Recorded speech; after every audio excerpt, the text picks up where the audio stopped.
Yo, welcome back kembali lagi di channel Atoa Hayato. Bagaimana kabar nakama sekalian? Semoga selalu baik-baik saja. Yosa chapter 1155 akan segera rilis. Dan seperti biasa, Mimin sudah mendapatkan beberapa bocoran spoiler yang sangat menarik untuk kita bahas. Oke lah, tanpa basa-basi lagi, langsung aja kita masuk ke pembahasannya. Judul chapternya adalah Bajak Laut Rocks. Ya, chapter ini benar-benar mengungkapkan banyak hal tentang Rocks yang membuat kita sangat terkejut. Kemudian untuk covernya ada color spread yang menunjukkan kru topi jerami berjalan di tangga atas suatu kota. Oke, masuk ke pembahasan poin yang pertama. Chapter ini masih meneruskan flashback tentang Rocks di Sebek. Poin pertama yang terungkap adalah Rocks merupakan seorang pendekar pedang yang unik.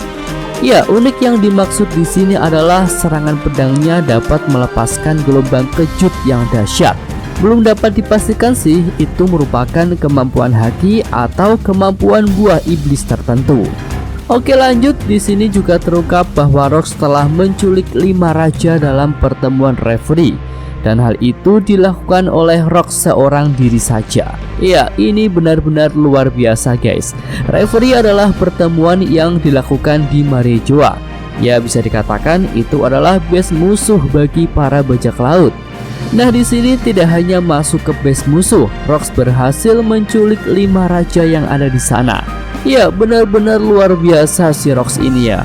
Tapi tunggu dulu guys, selain berhasil menculik 5 raja, Rocks juga berhasil bertemu dengan Imu secara langsung. Dan pertemuan itu bukan terjadi di ruang tahta, tetapi di taman bunga. Sebuah ruangan yang bahkan mungkin tidak diketahui oleh orang-orang biasa di sana. Dan yang lebih gilanya lagi ya, Rocks tidak mati meskipun sudah melihat sosok paling rahasia milik pemerintah dunia.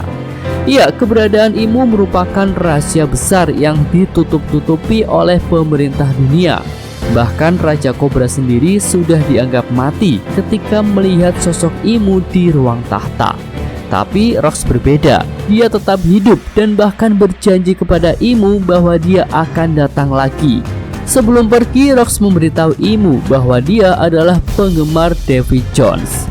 Ya, sampai di sini tentu kita sudah bisa membayangkan sekuat apa Rocks ini, yang bahkan tidak bisa dihabisi oleh pemerintah dunia meskipun sudah memasuki wilayah terlarang dan bertemu secara langsung dengan Imu. Oke, lanjut. Saat pertemuan Rocks dengan Imu di taman bunga, kita juga bisa melihat sosok Gunko ada di sana. Nah, ternyata Gunko itu adalah sosok pelayan yang langsung melayani Imu di taman bunga. Ya, ini tentu masuk akal dan dapat menjelaskan mengapa Imu langsung bertindak cepat ketika ingatan Gunko mulai kembali. Sebagai pelayan Imu di taman bunga, tentu Gunko tahu banyak hal tentang Imu. Dan itu bisa jadi masalah yang besar jika informasi yang dimiliki oleh Gunko sampai terdengar ke musuh pemerintah dunia. Oke, selanjutnya ada kabar mengenai pertarungan Rocks versus Halard. Pertarungan itu terjadi di referee. Terungkap bahwa Rocks dan Halard merupakan pengguna Hausoku Haki yang kuat. Bentrokan Hausoku Haki mereka dalam pertarungan terlihat menyebar kemana-mana. Tapi di sini tidak disebutkan siapa yang berhasil memenangkan pertarungan tersebut. Jadi sepertinya itu hanyalah pertarungan singkat yang tidak sampai menentukan pihak kalah maupun pihak menang. Lalu sepertinya salah satu alasan Rocks mencari Halard di Elbaf adalah karena pertarungan tersebut. Ya, jika Halard tidak kalah berarti kekuatan Raja Elbaf itu bisa menandingi Rocks. Dan tentu hal itu membuat Rocks tertarik untuk bekerja sama dengan orang kuat seperti Halard.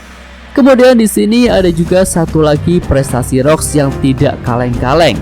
Dia pernah menghancurkan gerbang keadilan dan mengambil kapal yang membawa upeti untuk Tenryubito. Wah, tentu kita masih ingat ya sebesar apa dan sekuat apa gerbang keadilan itu. Gerbang luar biasa besar yang bahkan bisa membendung arus laut.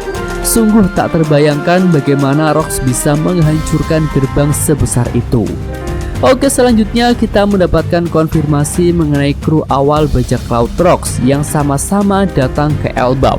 Di sini ada 6 kru inti ya, yaitu Shirohige, Singa Emas Shiki, Stacy, pemimpin geng West Blue Marlon, ketua sekte bajak laut Wang Zi, dan penyelundup bajak laut Ganzui.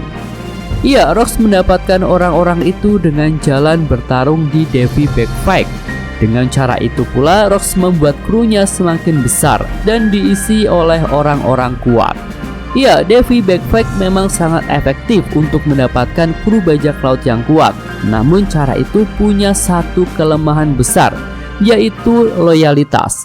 Bisa dikatakan kru yang didapatkan dengan jalur Devi Backfight tidak punya loyalitas kepada kaptennya. Mereka hanya terikat dengan sebuah perjanjian di kalangan bajak laut dan tidak terikat secara hati dan tujuan bersama. Rox yang menggunakan cara ini untuk membesarkan krunya memang berhasil mendapatkan orang-orang kuat, tapi mereka semua tak punya loyalitas kepada Rox. Mereka saling bersaing untuk mewujudkan tujuan mereka masing-masing. Oke, kita sampai di bagian terakhir pada spoiler ini. Di sini terungkap bahwa setelah meninggalkan Elbaf, Rox berhasil menaklukkan Pulau Hachinosu. Ya, hal ini berarti ketika ada di referee, status Rox bukanlah raja ataupun pemimpin Hachinosu. Bisa dikatakan dia benar-benar tamu tak diundang yang berhasil melakukan penyusupan dan membuat kekacauan besar di sana. Ya, flashback ini benar-benar sangat menarik ya, dan tentunya akan sampai pada insiden God Valley yang membuat Rox benar-benar lenyap tanpa bekas. Lalu Mimin juga sangat menantikan bagaimana kisah Rox bertemu dengan ibu Kurohige, dan bagaimana pula anak dari orang sebesar Rox punya masa lalu yang menyedihkan seperti Kurohige. Oke, itu aja pembahasan untuk update spoiler chapter 1155 ini. Untuk infonya minggu depan libur guys. Yosa Mimin Atwa Hayato. Terima kasih. Oke, cukup sekian video kali ini. Semoga nakama sekalian menyukainya. Terima kasih udah nonton. Jangan lupa like-nya dan subscribe channel Atwa Hayato. Yo!